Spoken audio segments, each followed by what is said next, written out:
XSFM입니다. I, D, W, K. 헬기예요? 유승규 PD입니다. 긴급 편성된 이번 주의 헬마우스 코너에서는 일본의 전쟁 범죄를 부정하는 사람들의 오래된 주장을 되짚어보고 있었습니다. 오늘은 유튜브를 떠돌고 있는 유석춘 교수의 발언을 체크해봅니다. 2020년 현충일에 그것은 알기 싫답니다.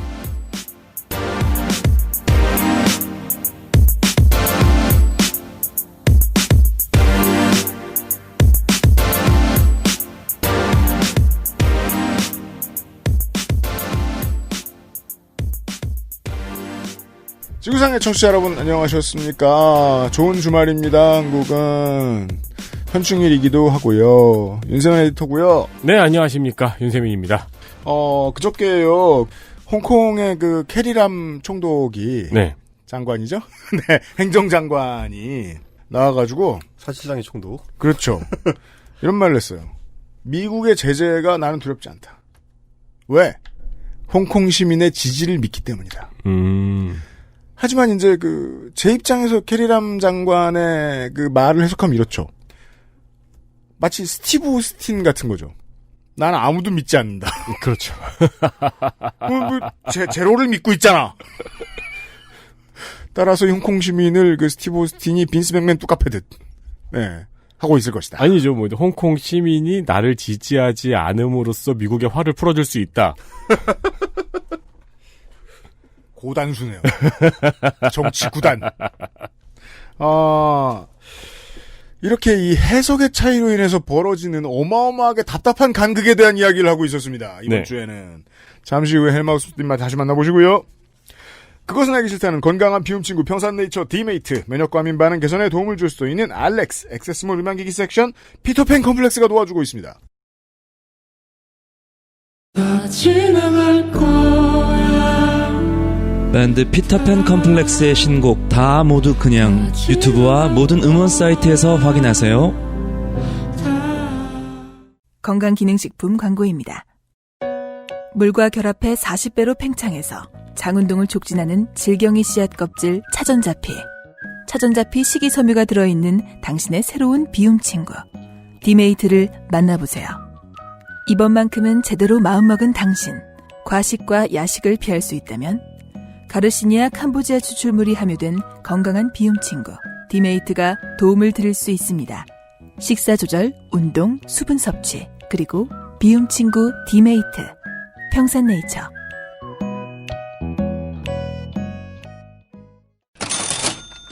네, 지난달부터 저희가 눈치채지 못하고 있던 게 있습니다.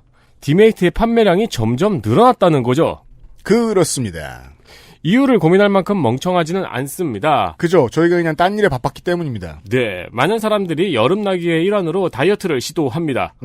저희 회사 서대리도 며칠째 샐러드만 섭취 중입니다. 아, 네. 서대리가 계속 샐러드만 먹는데요. 네. 네. 이분의 직함이 대리인 건 오늘 처음 알았네요. 아, 정식 명함에는 그렇게 나와 있어요. 왜냐면은, 걷다 대고 민정수석이라고 쓰면. 그렇죠.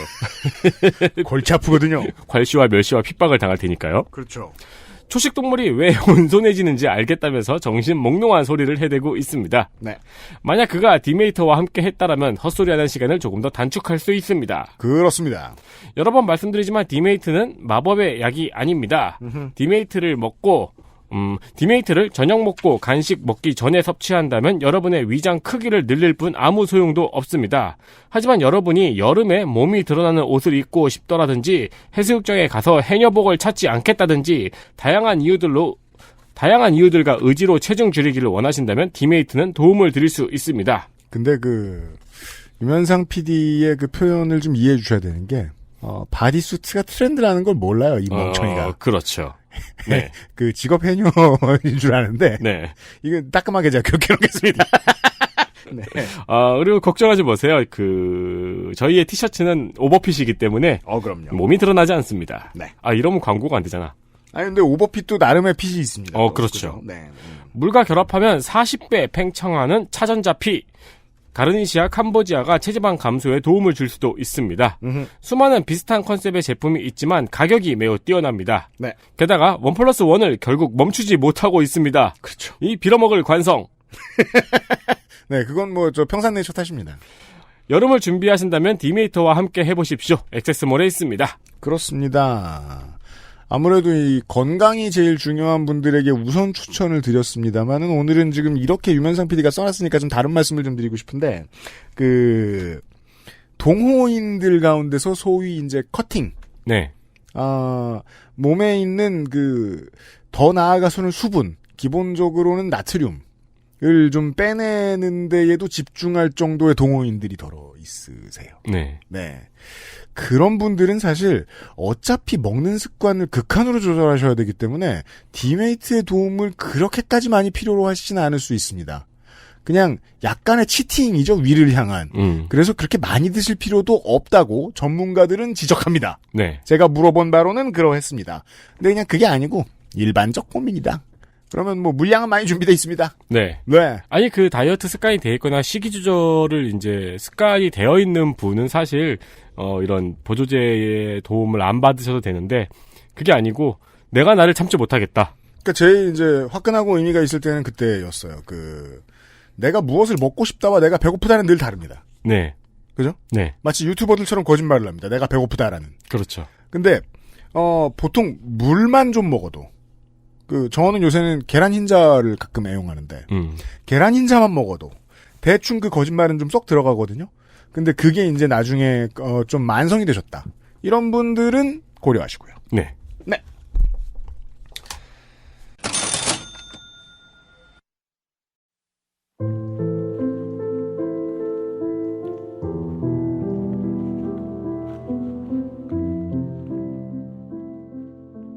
가짜뉴스 확인 과정. 헬마우스 코너. 팟캐스트 에디션. 캐리람 장관의 문제는 이 양반이 지금 행정장관을 하고 있다는 겁니다. 헬마우스가 다루는 사람들의 문제는 이 사람들이 계속 유튜브에 얼굴이 디민다는 겁니다. 네. 헬마우스님입니다. 안녕하세요. 헬마우스입니다. 네. 얼굴을 마주하고 싶지 않은 사람들과 네. 늘 너무 가깝게 얼굴을 마주하고 있는 그렇죠. 네, 그런 직업에 종사하고 있는 헬마우스입니다. 네. 현충일 말씀을 하셨는데 오늘 이제 돌아볼 지점들의 이제 그거와 좀 이렇게 일맥상통하는 측면이 어느 정도 통하는 면이 있어가지고 여러 생각을 하게 되는데요. 제가 이제 유튜브 활동을 하다 보니까 예. 특히 어떤 사실관계를 다시 헤집어서 이제 보여주려고 할 때 생각보다 우리 시청자들이나 청취자분들이 대략적으로 알고 있다라는 어떤 사실과 마주하게 되는 경우가 많습니다. 우린 모두 바빠요. 그러니까요. 이게 정말 너무 많은 정보들이 쏟아지는 시대에는 오히려 디테일들을 다 알기가 어려운 측면도 있구나. 왜냐면 이 올림포스 가디언 그렇게 오래 봐도 그 신들끼리 무슨 관계인지 다 알기 어렵고. 맞아요. 예, 포켓몬도 탈탈 털어도 어떻게 모든 걸 다 알아요? 진화까지. 네. 결국 피카츄만 남는 거죠. 그렇습니다. 네. 이런 것처럼 사실은 뭐 일반적인 한국인, 바쁜 현대를 살아가고 있는 한국인이라면 위안부 문제에 있어서 일본 정부의 공식 사과와 배상을 받아야 된다라는 명확한 사실만 알면 사실 나머지를 그렇게 디테일하게 알 필요는 없죠. 네. 광주민주화운동에서도 계엄군의 무차별적인 학살과 발포가 있었고 그 진실을 밝혀야 된다라는 명징한 사실만 알면 뭐 나머지 디테일까지 사실 다 알 필요는 없습니다. 네. 그런데 문제는 유튜브를 경유해서 갑자기 디테일로 치고 나오는 가짜 뉴스들입니다. 사실은 디테일이 이래. 마치 그렇죠. 우리가 모터를 다 뜯어보고 조립할 줄 알아야 선풍기를 쓸 수 있는 자격증을 주는 것이 아닌데. 그렇죠. 누군가가 자꾸. 그렇죠. 틀고 자면 죽어. 왜냐하면 모터에는 이런 원리가 있거든이라고 야부리를 겁나 틀면서 네가 선풍기를 틀고 자면 오늘 밤에 죽는다라고 위협을 하는데 아니 모든 사람들이 다 모터의 구조를 알 수는 없잖아요. 사실 네. 알 필요도 없고. 네. 그럴 때 제가 모터의 원리를 설명을 해드릴 수밖에 없구나. 안 죽는다. 안 죽는다. 안 죽는데 왜냐면요 이렇게 말하자면 해야 할 수밖에 없습니다. 설명충이 되게 되는 거죠. 오늘도 이제 그런 시간이 좀 될 것 같습니다. 총론적으로는 알고 있었지만 디테일하게는 모르셨던 부분을 오늘 굳이 알려드리겠다. 좋습니다. 네, 그런 시간입니다. 네.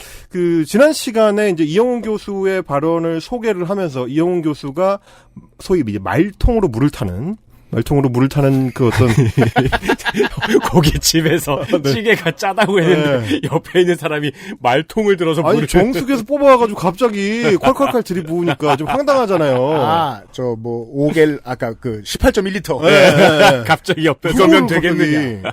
그런 어떤 그 말통으로 물을 타는 사안 중에 하나로 이제 거론했던 게 한국군 위안부와 미국군 위안부라는 말이었습니다.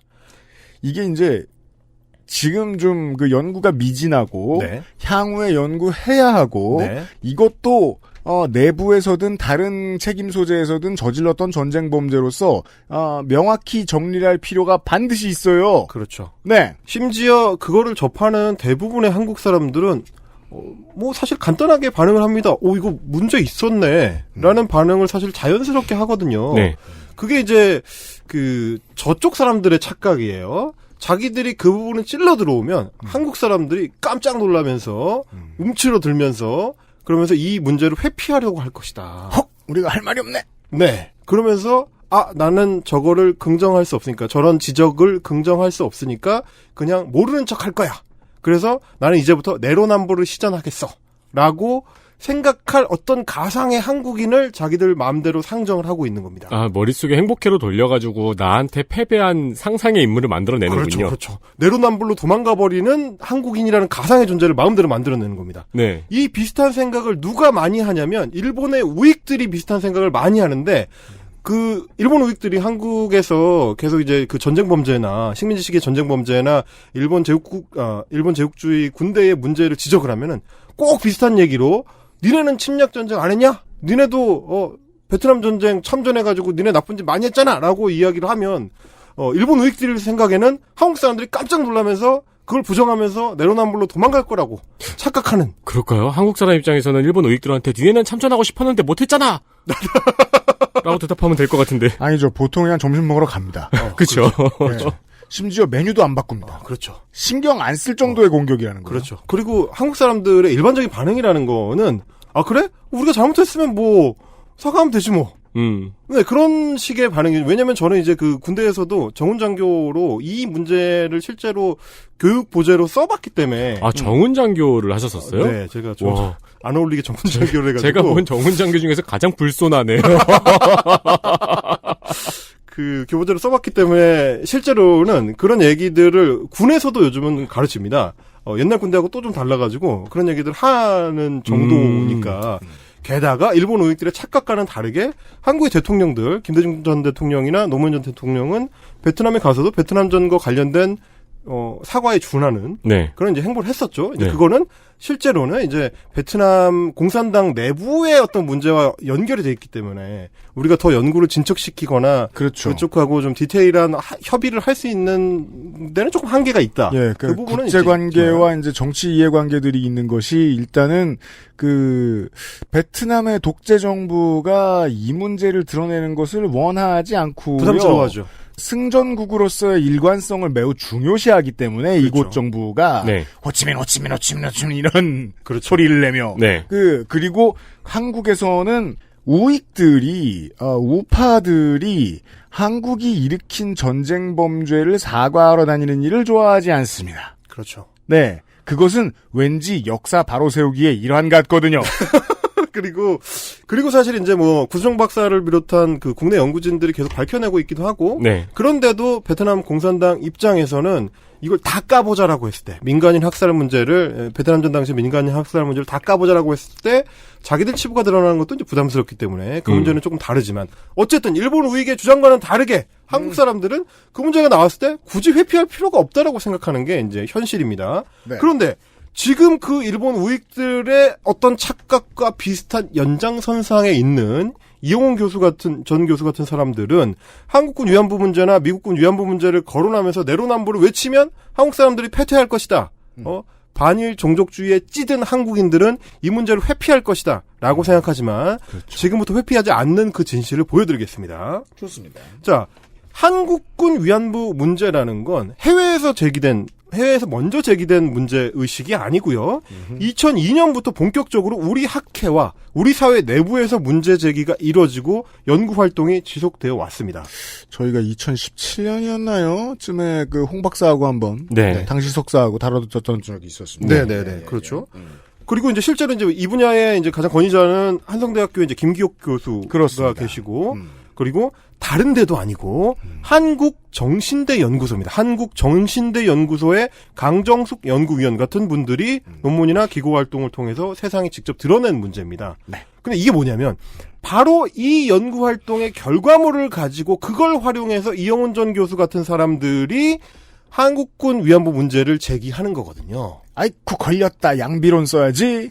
그러니까요. 네. 그러니까 한국 사회가 이 문제를 외면하고 있다라고 하는 주장을 한국의 연구 자료로 하고 있으니까 교수님 뭔가 좀 모순되지 않으세요? 라는 말씀을 저는 드릴 수밖에 없는 거죠. 그렇죠. 그러니까 위안부 문제를 부정하겠어. 레퍼런스는 위안부 연구소. 그렇죠. 이런 얘기가 되는 거죠. 아니 니네들이 일본군 위안부 문제에 대해서 부정하는데 한국군 위안부 문제도 한번 얘기해 보시지 라면서 연구 자료를 들이미는데 그거 정신대 문제연구소에서 나온 겁니다. 이런 얘기를 조금 더 과격하게 얘기하자면은 예를 들어 구글이라는 건 세상에 존재하지 않는다고 주장하는 음모론자가 구글이라는 건 세상에 존재하지 않는다고 구글에 검색하는 거죠. 그렇죠. 바로 그런 얘기를 지금 하고 계신 거고. 자, 또 하나 살펴봐야 되는 게 한국군 위안부라고 하기 때문에 네. 이 위안부라는 단어가 사용되는 맥락입니다. 위안부라는 거는 이때의 위안부라는 거는 한국전쟁 당시에 단순히 이제 군역 성매매 여성을 얘기하는 데에서 그치지 않고 네. 나중에는 성적인 착취를 당하는 여성의 어떤 일반 지칭으로 많이 사용되게 되고요. 1950년대 당시에는 특수위안대라는 명칭을 공식적으로 비공식적으로 많이 사용을 했습니다. 그 당시에도 위안부라는 명칭을 사용을 했고요. 네. 이런 얘기들이 이제 나중에 미군 기지 주변에 형성되는 이제 기지촌 여성들한테도 마찬가지로 위안부라는 용어가 많이 사용됐다라는 게 이제 연구를 통해서 밝혀졌습니다. 용어가 거기로 간 거군요. 그렇습니다. 그 부분을 주목을 해야 됩니다. 왜 한국군 위안부, 미국군 위안부라는 용어를 사용했느냐 하면 뿌리가 바로 일본군 위안부에 있었기 때문이다. 그렇습니다.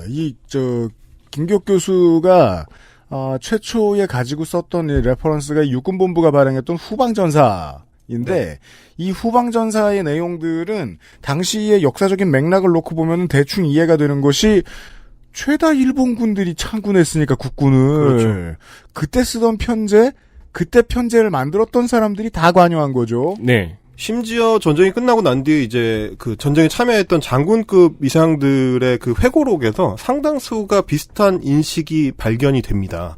그러니까 당시 국군에 참여했던 주요 장교진들 그 최중요 장교들이 대부분 일본 만주군이나 일본군에 종사했던 장교 인력들이었기 때문에 그렇죠. 그 연장선에서 비슷한 인식을 가지고 이런 제도를 운영한 게 아닌가라는 문제의식이 최명신 장군을 비롯해서 많은 당시 이제 참전했던 사람들의 회고록에 등장을 하고 있다. 그렇습니다. 그리고 어떤 명칭상의 유사점뿐만이 아니고 제도를 운용하는 데 있어서 굉장히 비슷하게 운용을 했습니다. 여성들을 5종 보급품으로 이제 분류해가지고 네. 보급품 받아가라라는 식의 이야기가 진영 내에서 나오면 나가보면 여성들이 이제 와 있고 이런 식으로 이제 취급되고 운용됐다는 것도 결국은 태평양 전쟁 당시에 일본군이 운영했었던 그 위안부, 그 위안소의 제도를 따라왔다, 모방한 것이다. 그래서 굉장히 깊은 영향을 받았다. 이런 부분은 좀 생각을 해보게 되고요. 그러니까 이영훈 교수가 얘기하는 것처럼 한국군 위안부 문제를 우리가 외면하는 게 아니고 오히려 그 문제를 들여다보면 오히려 일본군 위안부 제도를 변형해온 우리 국군의 어떤 특수한 문제점과 만나게 된다. 그거는 이영훈 교수가 주장하는 어떤 주장을 반박하는 재료가 되는 게 아니고 오히려 연장선상에 있었다는 거. 그래서 일본군이 운용한 위안부 제도의 문제점들이 한국군에도 그대로 이식됐다는 거를 깨닫게 된다. 네. 이런 말씀을 좀 드리고 싶고요. 네. 그러니까 위안부 문제에 대해서 이제 국가나 군의 책임을 한국 사람들은 부정하려는 게 아니고 연구 활동을 통해서 그 문제 의식을 캐내는 작업을 오랫동안 해왔고 또 하나는 그러면 우리 정부나 우리 어떤 사법 당국이나 이런 쪽에서 지금 일본이 하고 있는 것처럼 자기들의 국가 책임, 전쟁 범죄에 대한 일본 정부의 책임을 회피하려고 하느냐, 그거를 부정하려고 하느냐 전혀 그렇지가 않습니다. 제가 또 찾아보니까 미군 기지촌 위안부 피해에 대해서 그 피해자들이 이제 고소고발을 한 거를 2018년에 재판을 통해서 이제 결과가 나온 게 있습니다. 그렇죠. 판결문에 이렇게 돼 있는데요. 서울고등법원의 2018년 2월 8일 판결입니다. 기지촌에서 성매매에 종사했던 원고들은 기지촌 운영 관리 과정에서 피고, 즉 대한민국의 담당 공무원 등이 행했던 위법한 성매매 정당화, 조장 행위로 인해 그들의 인격권, 나아가 인간적 존엄성을 침해당함으로써 정신적 피해를 입었다. 피고는 원고들에게 국가배상법 제2조 제1항에 따라 이로 인한 손해를 배상할 의무가 있다라고 판결문에서 명시를 했습니다. 2017년 사건에 대한 서울고등법원의 2018년 판결입니다. 자, 들으신 분들은 아시겠지만 바로 이 판결이 사실은 위안부 피해자들이 일본 법원으로부터 받고 싶었던 바로 그 판결입니다. 네. 네. 지금 보시면 국가의 책임, 그 당시에 공무원들의 개입에 대한 문제점을 지적하면서 동시에 국가로서 책임을 이 문제에 대해서 지라라고 명시를 해놓고 있거든요. 네. 이거는 지금까지 위안부 운동을 30여 년 동안 해오면서 끊임없이 우리가 반복적이고 지속적으로 같은 얘기를 했던 바로 그 내용입니다. 일본 정부는 그 당시에 정부로서의 책임을 인정하고 법적인 배상에 나서고 정확하게 사과를 해라. 이게 한치의 차이도 없이 바로 이 판결문에 들어가 있습니다. 그렇죠. 그런데 일본의 최고재판소는 이 판결과 다른 판결을 내놨기 때문에 우리가 지금 이 운동을 끝내지 못하고 여기까지 끌고 오고 있는 거거든요. 그러니까 이용 교수가 주장하는 것처럼 한국 정부나 한국 사법당국이나 한국 사회가 이 한국군 위안부 문제라는 미국군 위안부 문제라는 걸 외면하고 있는 게 아니고 계속해서 연구를 통해서 밝혀내고 판결을 통해서 배상이 이루어지도록 노력을 하고 있다. 물론 여전히 부족합니다. 물론 여전히 사회적으로 이 문제가 충분히 인식이 확대되지 못한 상태고 과연 사회적 합의를 본격적으로 끌어내려고 할 때 어떤 잡음이 없겠느냐. 그걸 우리가 뭐 보장할 수는 없지만 장담할 수는 그렇죠. 없지만 그렇죠. 그럼에도 불구하고 지금 문제의식을 갖고 있는 사람들이 어떻게 움직이고 있는지 혹은 정부나 사법당국에서 어떻게 움직이고 있는지를 보면 그 차이는 명백하다. 이 지점을 한번 좀 정확하게 지적을 하고 싶습니다. 이제 지금의 미국에서 일어나고 있는 들불처럼 번지는 전역으로 번진 이 시위에 대해서 어떤 류의 약탈과 파괴 행위는 그 지역 주민들에게서 나온 것일 수도 있습니다. 프락치가 분명히 있다는 제보들은 많이 들어오고 있죠. 이들은 섞여 있어요. 네. 근데 그 한 건을 보여주면 평화시위 100건을 미워할 거야 라는 트럼프의 믿음 같은 거 있잖아요. 그 믿음이 근거가 없는 게 아니란 말이에요. 그렇죠. 상황을 우리나라랑 비슷한 상황, 제가 실명은 될 수 없는 어떤 상황을 이야기할 것 같으면, 노조위원장을 평생 했고, 노조를 되게 강성하게 잘 키운 사람이에요.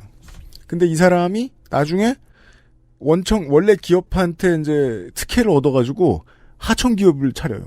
그 다음에 또 노조 탄압을 해요. 노조를 못 만들게 해요. 그 하청 기업을 차린 새 대표, 즉 전 노조위원장이. 그러면, 그 노조위원장 겸 새 사장한테 비난의 화살이 더 돌아가요. 원래 대기업보다. 그렇지. 요게 사람들의 어떤 본능을 자극하는 건지 모르겠는데 제 느낌은 어떤 사람들이 이걸 알고 있다는 거예요. NRNB 기술을 쓰면 이상하게 한쪽으로만 비난의 화살이 치우치는데 보통 화살을 덜 맞는 쪽은 원죄가 있는 쪽이더라고요. 요게 재밌어요. 네. 그러니까 이제 이분들이 이제 말통으로 물을 붓긴 하는데 너무 이제 표면적인 것들을 긁어와가지고 하다 보니까 조금 더 학자로서 이제 접근하겠다고 정말 생각을 했다면 그 뒤가 없는지를 좀 고민을 해보셔야 되는 거고. 네. 이런 문제의식을 처음에 캐치를 하셨다면 조금 더 깊이 파서 이걸 어떻게 들여다봐야 될지를 고민을 하셨어야 되는 것 같아요. 네. 제가 생각할 때는 이 정도의 핑계를 가지고 일본 제국주의나 그 당시 일본군한테 면피를 주기는 굉장히 어렵다. 이건 가벼운 증명인 거이고요. 이 다음에 이제 류석춘 교수의 발언에 대해서 살펴볼 텐데 이 경우도 사실 마찬가지입니다. 지금 이용 교수나 그 이승만 학당들에서 하고 있는 어떤 연구 활동이라는 것들이 사실관계 한두 개를 그 자료에서 발굴해내가지고 이걸로 나머지 전부를 호도하려고 하는 작업을 비슷하게 하고 있는데 유석춘 교수의 발언도 마찬가지 맥락을 갖고 있습니다. 그래서 강제 연행, 그러니까 말하자면 헌병대나 일본군 헌병대나 이런 사람들이 집으로 쳐들어와가지고 식민지 조선의 여성을 직접 연행해가거나 끌고 가지 않았다.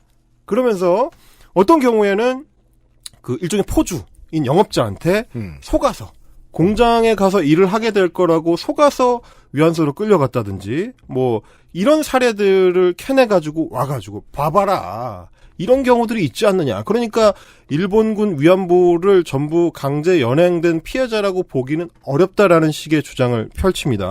근데 왜 저는 이 연세대 박사라는 양반의 말이 이해가 안 되죠? 누구요?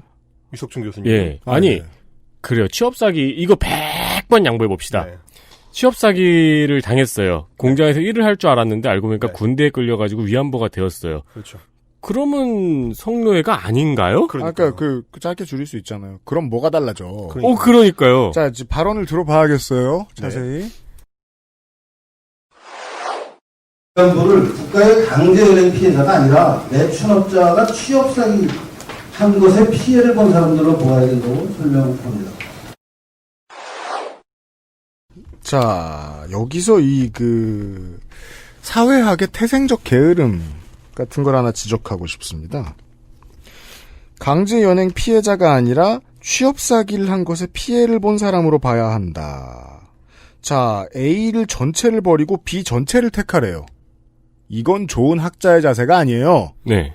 그리고 이제 뭐 좀 전에 에디터께서도 말씀을 하셨지만 이쪽 진영에 있는 사람들이 지속적으로 뭔가를 주장을 펼치는 방식이 정해져 있습니다. 그래서 일본군 위안부 피해라는 이제 전쟁 범죄 전체를 한 번에 부정하기는 어려우니까 자꾸 사안을 쪼갭니다.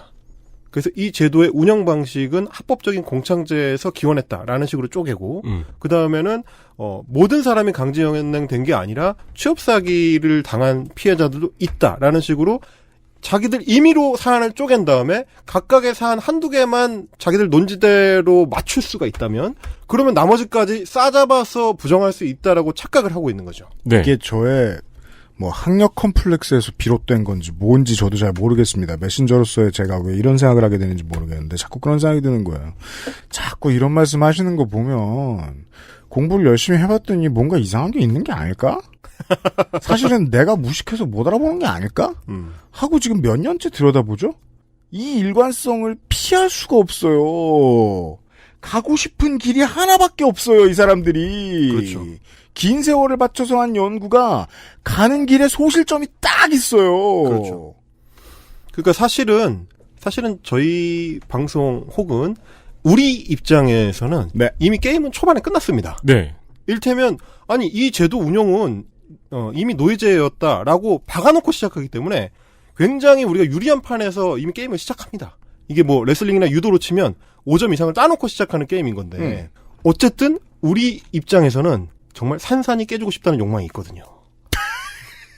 저는 그렇습니다. 그러니까 제가 이제 공창제도에 대해서도 지난 시간에 상세히 설명을 드렸던 것도 그거 하나하나를 논박하는 것 자체가 이 사안 전체를 논하는 데 있어서 아주 중요한 얘기는 아닙니다. 네. 하지만 그렇게 정말 개박살을 내주고 싶은 그 욕망이 있는 거고요. 이것도 마찬가지입니다.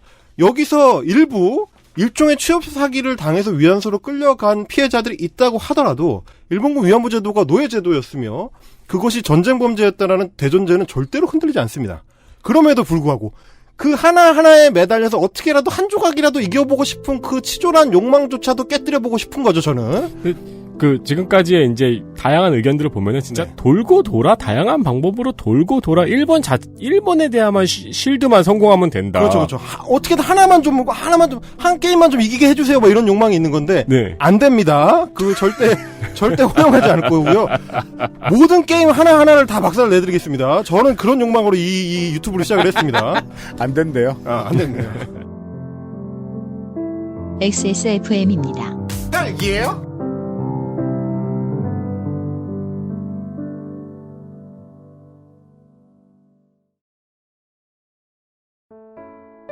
사람들은 면역 과민 반응을 잘 알지 못합니다.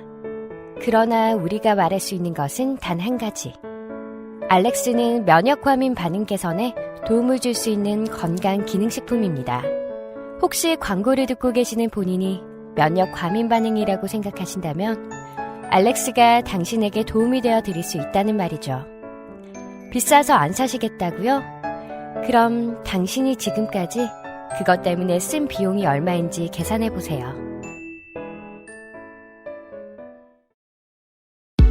Bluetooth, headphone, Monster, Sony, Zabra Wireless. Join the freedom. Access Mall. 그러니까 이분들의 주장은 뭐냐면 강제성을 약화를 시키고 일본군의 어떤 직접적 개입이나 강압성을 약화를 시키면 이게 일본군의 잘못이 아니고 사기를 친 업자들이 문제였다. 라는 식으로 끌어갈 수 있다라는 욕망이 좀 읽힌단 말이죠. 그걸 아주 작은 사례를 가져와서 전체를 덮으려는. 그렇죠. 마치 채식주의자가 제육볶음을 먹고 나서 나는 깨를 먹었으니까 채식을 한 거다. 그런 주장 같은 빈도잖아요. 농도로 보면은. 아, 네. 사람은 채식을 하지 않을 수 없네요. 그렇죠. 그리고 한국인의 주식은 깨고요. 네. 일단 밥도 있고. 네. 아니, 그러니까 그 지키느라 고생스러운 비건들이 허탈해서 어떡합니까? 그러니까요. 네. 네. 아무튼 그래서 이 비슷한 논지를 누가 추구를 하고 있냐면 다름 아닌 현직 총리 일본의 아베 총리 내각이 이 비슷한 주장을 2007년 1기 내각 이후로 꾸준히 하고 있습니다. 뭐라고 하냐면 정부가 발견한 자료에는 군이나 관헌에 의한 강제 연행을 직접 보여주는 것과 같은 그런 기술은 발견되지 않았다. 그래서 이 입장은 현재도 일본 정부의 입장입니다. 하지만 일단 틀렸고요. 그리고 이 욕망에 뭐가 보이는지를 보려면 디테일한 내용을 봐야 되는 건데 군이나 관헌에 의한 강제 연행입니다. 정부가 공식적으로 사람을 직접 잡아서 끌고 가는 거를 보여주는 문서는 없다. 이 얘기는 뭐냐면 일단 증언은 있다는 얘기고. 그렇습니다. 이렇게 보셔야죠. 네, 증언은 있다는 얘기고 또 하나는 그러면 군이나 관원만 빠져나가면 된다라는 욕망이 있는 겁니다. 그러니까 당시에 일본 정부의 직접 개입만 없으면 자기들 잘못은 없다라는 주장을 하고 싶은 거예요. 네. 이거는 그런데 문제는 뭐냐면 여전히 일본 정부의 국제사회에 대한 공식 입장인 1993년에 고노다마에 정면으로 반하는 주장입니다. 아하, 고노다마가 나오는군요, 여기서. 그러니까 저 말을 아베 총리가 지속적으로 말을 하긴 합니다. 네. 그렇지만 이것이 일본 정부의 국제사회를 향한 공식 입장이라고는 말을 못합니다. 왜냐하면 고노다마가 있기 때문입니다. 이거를 아직 깨지 못했기 때문에. 그래서 일본 정부에서는 계속해서 고노다마를 고치려고 시도를 하는 건데 뭐라고 적혀있냐면 사실 그러면 트럼프는 헌법을 고치고 싶지 않을까요? 평등에 대한 조항을? 아, 그분은 뭐 그냥 하고 싶은 대로 하시면 되는 분이기 때문에. 그러니까 네 나라로 돌아가라. 네. 한 다음에 그 중국계 미국인들은 소중하다. 이러면서 둘 중에 하나는 진심이거든요. 그냥 그렇죠. 뭐 헌법 안 고치고 행정명령에 사인하면 된다고 생각하는 거 아닐까요? 실제로 그렇게 하고 있는 사람들이라 네. 비슷한 아마 그런 어떤 사상적 조류 안에 있는 분들은 그런 것 같아요. 왜냐하면 고노다마에는 뭐라고 되어 있냐면 위안소가 군 당국의 요청으로 설치됐고 위안소의 관리와 위안부의 이송 작업에 일본 군이 관여를 했다라는 거를 밝히고 있습니다. 류석춘 교수 직접적으로 밝히고 있고요. 탈락. 땡. 그 X 버튼을 누르게 되는데 특히 한반도는 일본의 통치 아래에 당시에 있었기 때문에 네. 모집 과정에서 감언과 그러니까 속이는 말과 강압 등 본인의 의사에 반하는 경우가 많았고 관청이 가담하기도 했다는 사실을 일본 정부가 이미 공식적으로 인정을 했습니다. 네. 그러니까 애초에 이 고노다마를 부정하지 못하면 아베 정부의 그 주장이나 혹은 유석춘 교수 같은 사람들의 주장은 성립이 안 됩니다. 아니 일본 정부가 국제사회를 향해서 공식적으로 인정을 했는데 니네가 뭐라고 반대를 해? 이렇게 되는 거거든요 이게. 심지어 고노다마가 이 뭐 작성되는 어떤 그 맥락과 과정을 좀 보실 필요가 있는데 좋습니다. 1991년 12월부터 약 20개월 동안 한국인 위안부 피해자들 16명의 증언을 청취를 하고 그 내용을 바탕으로 작성이 됐기 때문에 기본적으로는 증언에 바탕한 그리고 일본 정부가 공식 작성한 문서에 의거한 담화문입니다. 네. 일단 이걸 생각을 해야 되고 또 하나는 뭐냐면 게다가 단순 증언만으로 이루어진 것이 아니라는 겁니다. 최근에 밝혀지고 있는 내용들을 보면 고노다마 내용을 문서로 입증하는 것들이 속속 드러나고 있습니다. 제가 몇 가지 자료를 가져왔는데 네. 자, 도쿄의 공립문서관이 내놓은 자료 중에 그 이제 시민단체에서 정보 공개를 청구해가지고 어쩔 수 없이 내놓은 그 자료 중에 B씨급 전범들에 대한 바타비아 재판 제106호 사건이라는 게 있습니다. 네. 이 바타비아라는 건 이제 그 당시에는 그 인도네시아 자카르타를 얘기하던 건데 그렇습니다. 전쟁이 끝나고 나서 자카르타에 주둔하고 있던 일본군들 중에서 특히 악질적인 전쟁 범죄를 저지른 사람들 B씨급들에 대해서 재판을 했는데 거기에 이제 일본군 중장을 비롯해서 장교 5명 그리고 민간인 4명이 기소가 돼서 강간죄 등으로 유죄 판결을 받은. 그러니까 지금의 인도네시아에서 전범 재판을 일본군과 이미 민간인들이 선제적으로 벌인 거죠. 겁니다. 예, 선제적으로 벌여서 그 당시에 그러니까 인도네시아 현지에서 벌였던 전쟁 범죄에 대해서 재판을 했습니다. 네. 그렇습니다. 예, 그래서 거기에 나온 이제 공소장하고 판결문 그리고 피고인이 나중에 이제 일본으로 이제 복귀를 해가지고 일본의 관청에서 진술한 내용들을 다 모아놓은 게 이 106호 사건에 대한 기록물입니다. 네. 여기서 뭐라 그랬냐면 그 당시에 강간 등의 혐의로 이제 12년형을 받은 그 전 일본군 육군 중장이 판결문에 1944년 일본군 장교의 명령으로 인도네시아 자바섬 스마랑주에 수용되어 있던 네덜란드인 여성을 주 내에 4개 위안소로 연행한 뒤 위협을 해서 매춘을 시켰다. 이게 판결문에 적시가 되어 있습니다. 유죄의 사유입니다. 그리고 이 전직 중장은 나중에 이제 일본으로 복귀를 한 뒤에 1966년에 이시카와 현청에서 조사된 바에 따르면 위안부가 되겠다는 승낙서를 받을 때 몇몇 사람들한테 다소간의 강제가 있었다라고 진술을 했습니다. 아, 이런 때는 이제 그 정도 부사를 빼야죠. 약간의와 다소간의를 빼면 됩니다. 네. 사람들에게 강제가 있었다. 그 일본 사람식으로 아마 초토라고 표현을 했겠죠.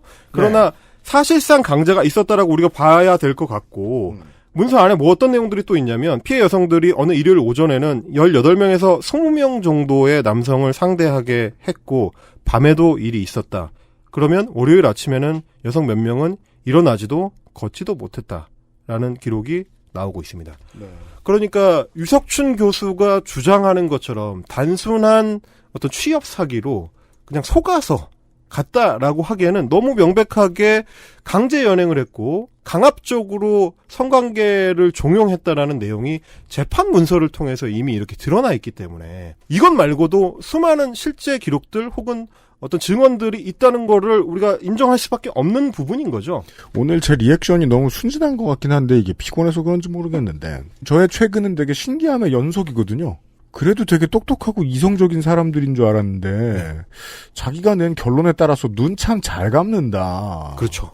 나도 그런가 보다 하면서 두렵게 되고요.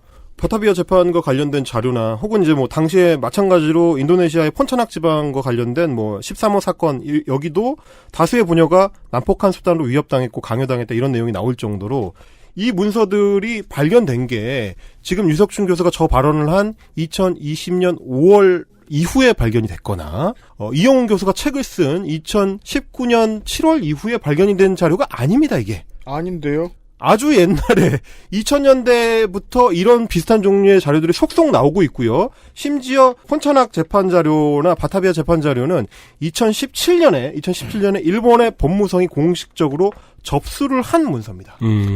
심지어 13년도에는 이 공산당의 중의원 의원이 아베 내각에다가 07년에 이 자료 있는 거, 이 바타비아 군법 자료 있는 거 알면서 왜 없는 척 했냐. 네, 그렇게 묻고 있습니다. 자료가 나온 건 이미 2000년대이고 그리고 일본 정부가 공식적으로 우리가 그런 자료를 접수했습니다. 있습니다라고 인정을 한 게 2010년대에 들어섭니다. 유석춘 교수님한테 어떻게 이 자료를 전달해드리죠? 아니, 그렇죠. 빠네토네 박스에 넣으면 기분 좋게 이렇게, 일단 잘 보이는 곳에 휴가 파우더를 넣은 다음에, 빠네토네인 줄 알고 열어봤더니, 바타비아 재판 문건. 아이고야! 으아! 아니, 일종의 부적 같은 거네요. 퇴치되고. 네. 아니, 근데, 박사라는 양반들은 뭘 연구한 거냐고요, 그럼 자기 뇌피셜 빼면은. 다음번에 홍소라랑 통화할 때 홍소라한테 화내야지. 그러니까 뭘 연구했어? 그러니까 자기네가 2019년, 2020년에 한국의 반일 종족주의에 의해서 자기들이 주장하는 사실관계를 한국인들이 받아들이지 않는 거라고 이렇게 강조해서 말을 하면서도 정작 더 옛날에 발견된 자료들, 자기들의 책보다 훨씬 예전에 나온 자료들도 제대로 살펴보지 않고 주장을 펼치고 있으니까 저 같은 사람들이 흥분하지 않을 수가 있겠습니까, 이게? 그러니까요. 저 먼 나라에서 석사일 때 한국군 위안부를 연구하셨던 분도 이게 일본군 문화의 잔재라는 걸 알아내셨는데. 그러니까요. 신기합니다. 그러니까 이 법무성이 이들 자료를 이제 요약해 놓은 문서가 있는데 그 문서가 제가 아까 말씀드렸던 1993년에 고노다마 작성 당시에 자료에 포함이 돼 있습니다. 이런 강압성 혹은 강제 연행 문제에 대해서 이미 90년대 일본 정부도 문서를 통해서 확인을 했고 네. 고노다마 내용에 그걸 반영했다는 얘기입니다. 2007년 이후에 아베 총리가 주장하고 있는 우리는 그런 문서를 발견하지 못했습니다. 거짓말이고요. 유석준 교수가 얘기한 취업 사기였지 강제성 없었다라는 얘기도 거짓말이 되겠습니다. 네. 그러니까 한두 가지 사례를 가지고 위안부 문제 전체를 뒤집으려는 시도는커녕 자신들이 임의로 쪼개놓은 각각의 사실관계조차도 제대로 부정하지 못하는 그야말로 실력 부족을 보여주는 게 최근에 이런 시도하는 사람들의 양태다. 제가 좀 이 말씀을 좀 드리고 싶습니다. 원래 그 18리터 국그릇에다가 18리터 이렇게 한꺼번에 부으면 뚝배기가 깨집니다. 네. 조심해야겠다. 네. 네. 그런 뚝배기 깨지는 현장을 오늘 좀 보여드렸고요. 네.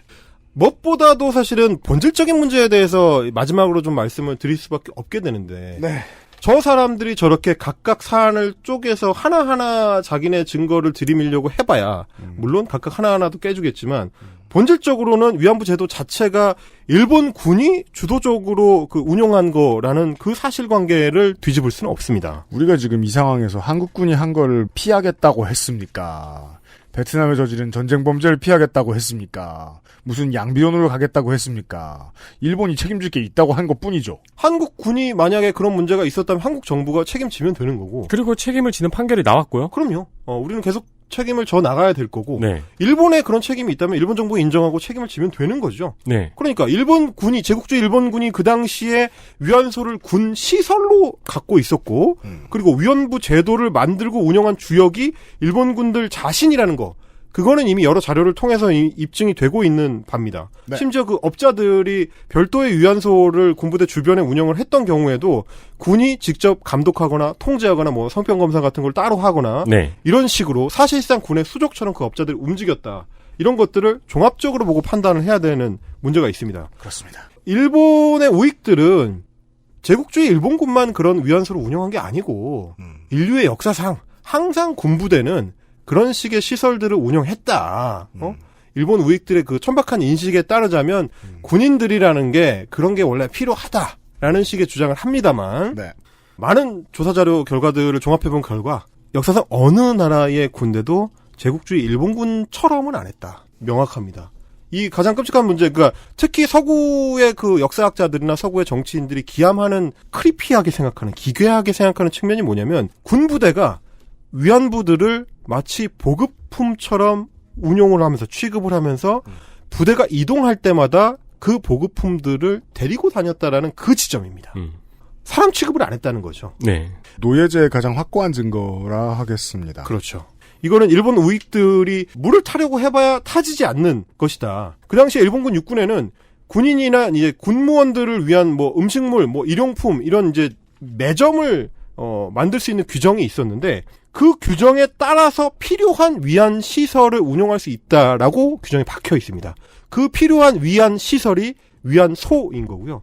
이런 기괴한 제도를 운영한 거에 대해서 이미 사실관계가 명확하게 입증이 돼 있고 많은 연구자료들을 통해서 드러나 있고 증명이 돼 있는 거기 때문에 자꾸 뻘짓하지 마라. 찌개에 그 소금을 어느 정도 탈 건지 물을 한두 숟가락 정도 넣을 건지를 고민해야지 말통을 들고 오면 우리는 뚝배기를 깨는 수밖에 없다. 그렇습니다. 라는 말씀을 좀 드리고 싶습니다. 네. 지만원 씨의 원본이 지금 활용되는 거를 보면은 네. 이 원본들은 우리가 10년 뒤에도 볼 수도 있겠네요. 그럼요. 지금도 이미 유튜브상에 그 주요 논거로 사용되고 있기 때문에 저는 뭐 맨날 봅니다. 이런 애들. 예. 정의연 문제를 어떻게 우리 사회가 그 마감할 것인가, 그 문제를 어떻게 풀어갈 것인가에 대해서는 뭐 깊은 고민이 필요하겠죠. 사회운동의 이 방향성과 피해자 중심주의 운동의 장단점에 대해서 좀 숙고할 지점들이 이번에 생긴 셈인데, 네.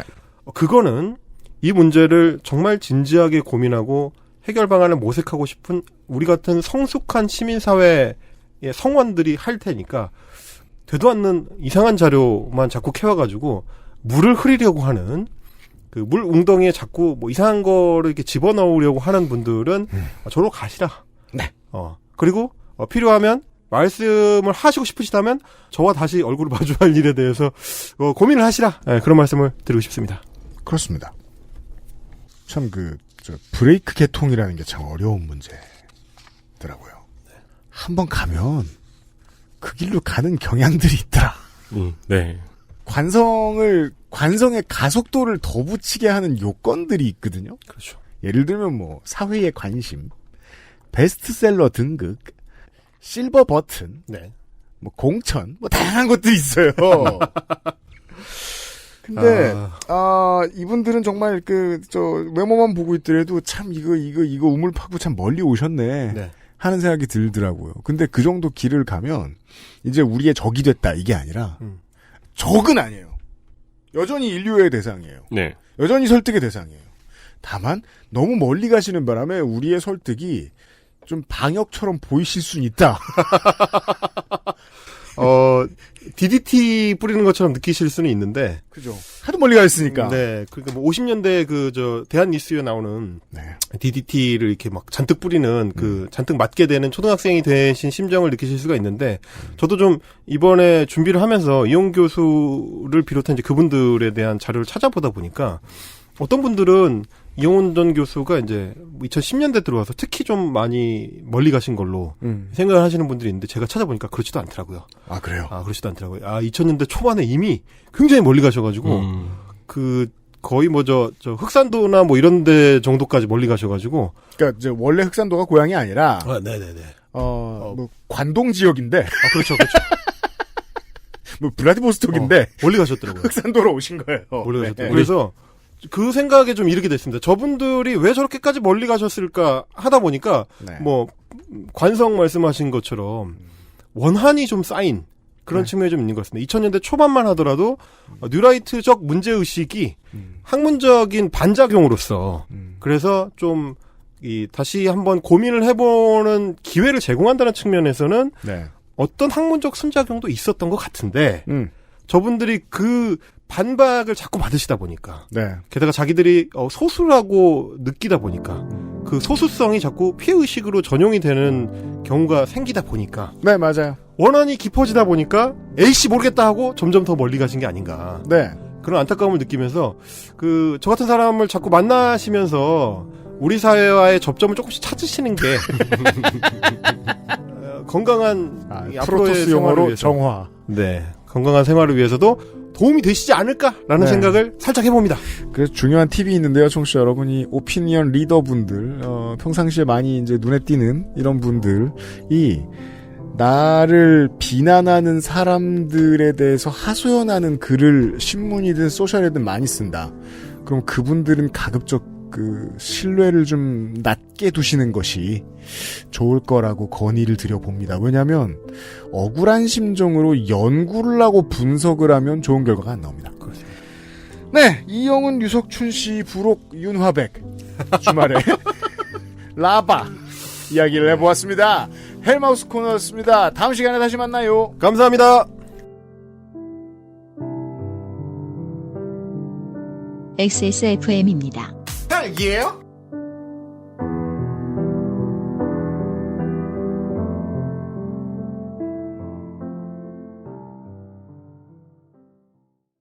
다 지나갈 거야. 다 밴드 피터팬 컴플렉스의 신곡 다 모두 그냥 유튜브와 모든 음원 사이트에서 확인하세요. 모두 사라질 거야.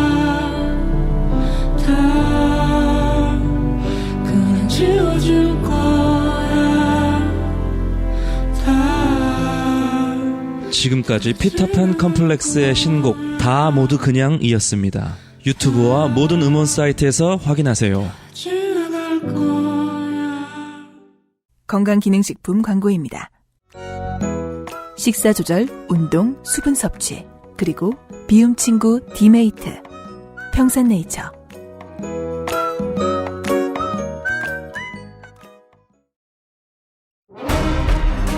아스트랄 뉴스 기록실 뉴스 아카이브. 자, 뉴스 아카이브는 이번 주에 하나의 이야기를 다루고 있습니다.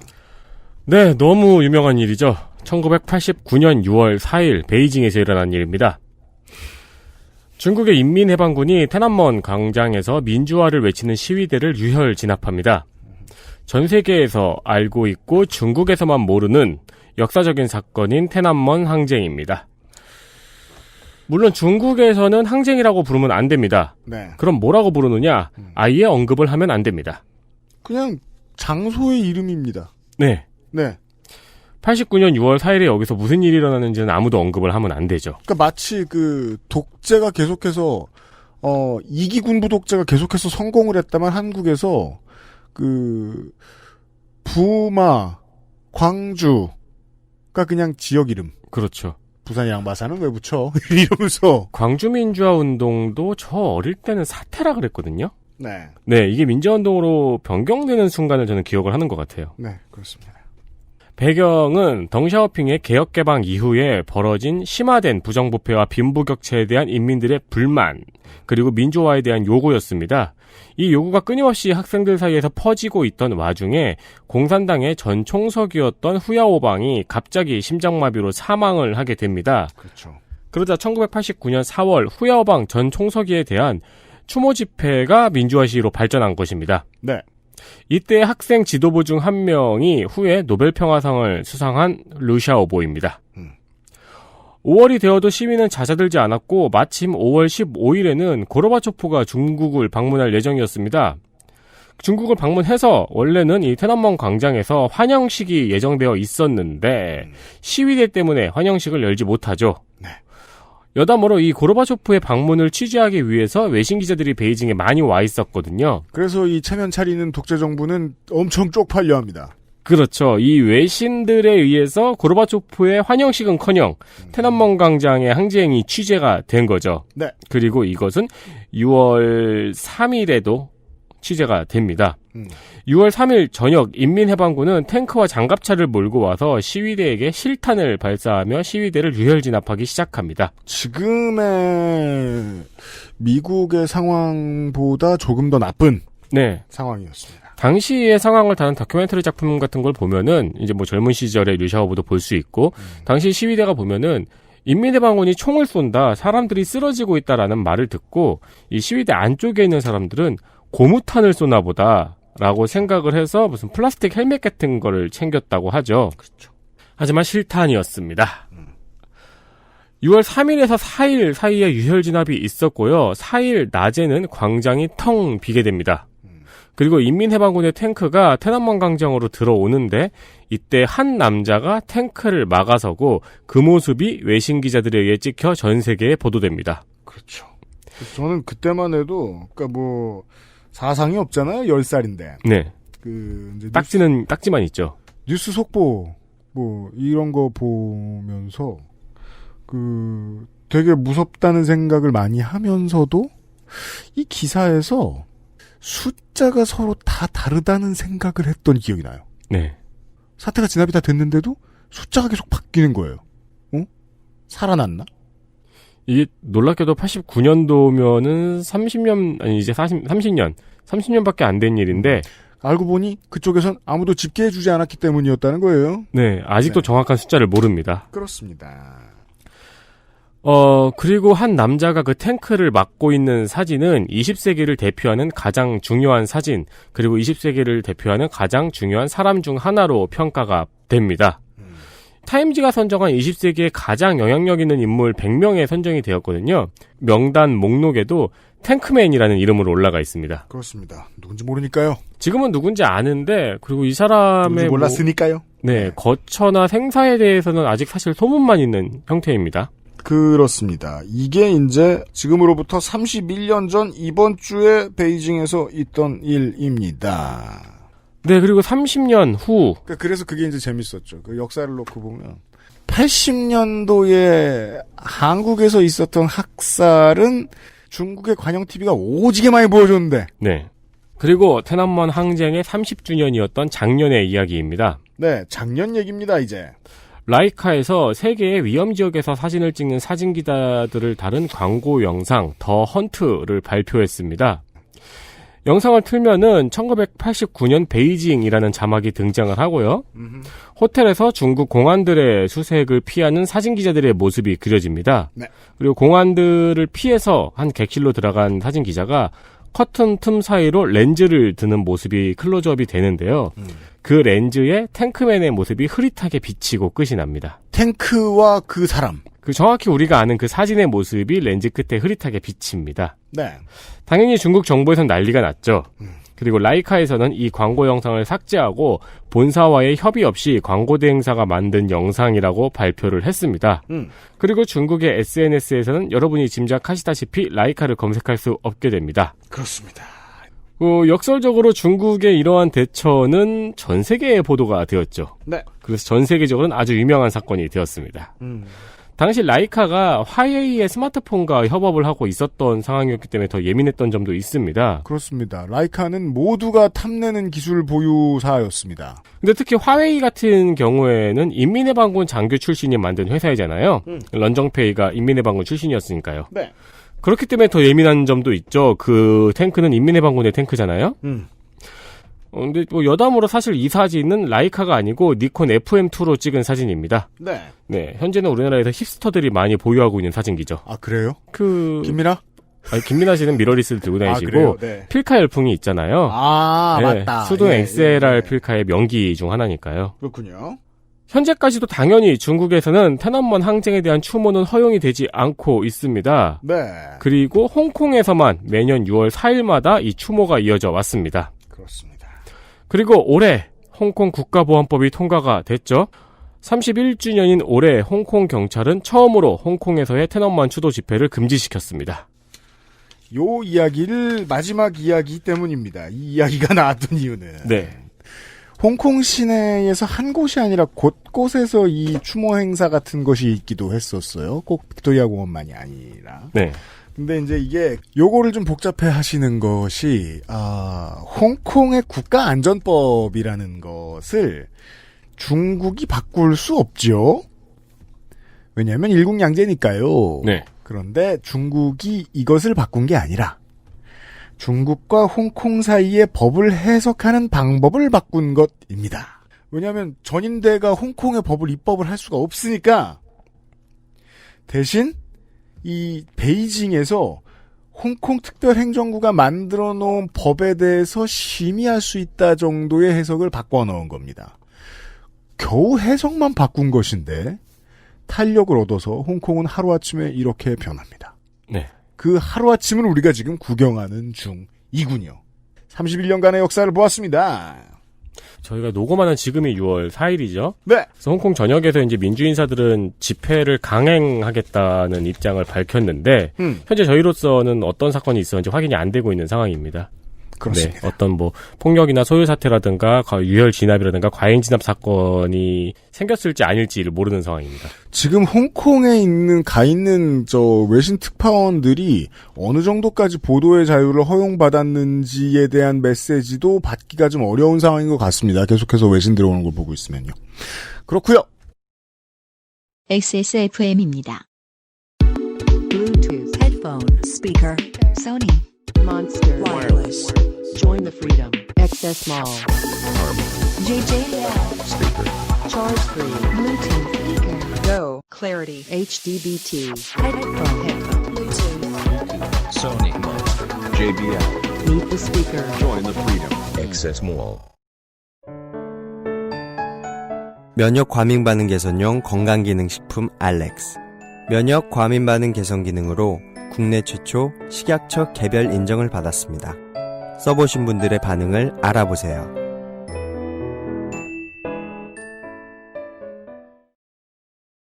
제가 아까 대기업의 노동 탄압과 하청업체의 노동 탄압을 말하면서 이 사람들의 본능적인 이상한 습관을 살짝 어루만졌는데 이런 식이에요. 이명박의 자원외교의 몇 조는 잘 기억나지도 않고 화가 나지도 않죠. 네. 사실 이재용의 그 돈도 주갤러들이 진심으로 화나지 아니면 그렇게까지 화나지 않아요. 뉴스를 많이 보는 여러분들은 오늘 어떤 일에 화를 내고 계십니까? 진심으로요. 진심으로요. 그 경중을 한번 생각해보는 시간이 됐으면 좋겠습니다. 왜냐하면은 다음 주에는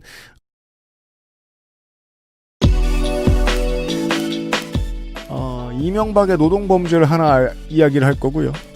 그 외에는 이제 김민아가 얘기하게 두겠습니다. 네. 다음 주 이 시간에 다시 인사드리도록 하겠습니다. 더워지는데 준비 잘 하십시오. 특히나 사람 많이 오가는 곳에서 에어컨 관리를 신경 써주시기를 바라보며 어쩔 수 없이 쓰는 곳들이 있잖아요. 네. 네. 유승희 PD하고 윤세민 에디터였습니다. 그것은 알기 싫다 366회를 마무리 짓습니다. 지구상의 청취자 여러분, 다음 주에 만나요. 감사합니다. XSFM입니다. I, D, W, K. 딸기예요?